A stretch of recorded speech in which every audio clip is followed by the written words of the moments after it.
Welcome to Kenton's videos. Enjoy the video. In this video, I will show how to draw a Lamborghini Urus. Begin by lightly sketching the fundamental block shape of the vehicle's body. This initial step helps establish the overall size and stance. Next, carefully mark out the wheelbase and the total length of the Urus on your paper. Finally, gently outline the distinctive roofline and the general areas for the windows, ensuring correct proportions from the start. Now let's focus on the details that make the Urus stand out.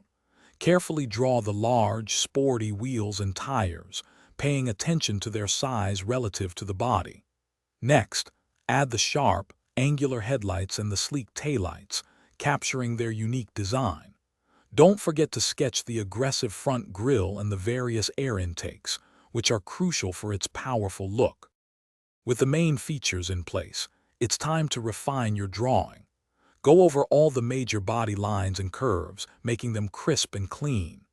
Add smaller but important details such as the door handles, side mirrors, and any visible vents. Now, start introducing some light shading to give your Urus drawing a sense of three-dimensional form and depth, making it pop off the page. For the final touches, intensify your shading to create realistic depth and strong shadows, especially under the car and in recessed areas. Add subtle reflections to the windows and any glossy body surfaces to enhance the realism. Remember, practice makes perfect, so keep drawing. Also, if your car needs a refresh, check the description for a link to Little Trees, Black Ice, and other great deals. Thanks for watching. Thanks for watching. Consider subscribing if we helped you.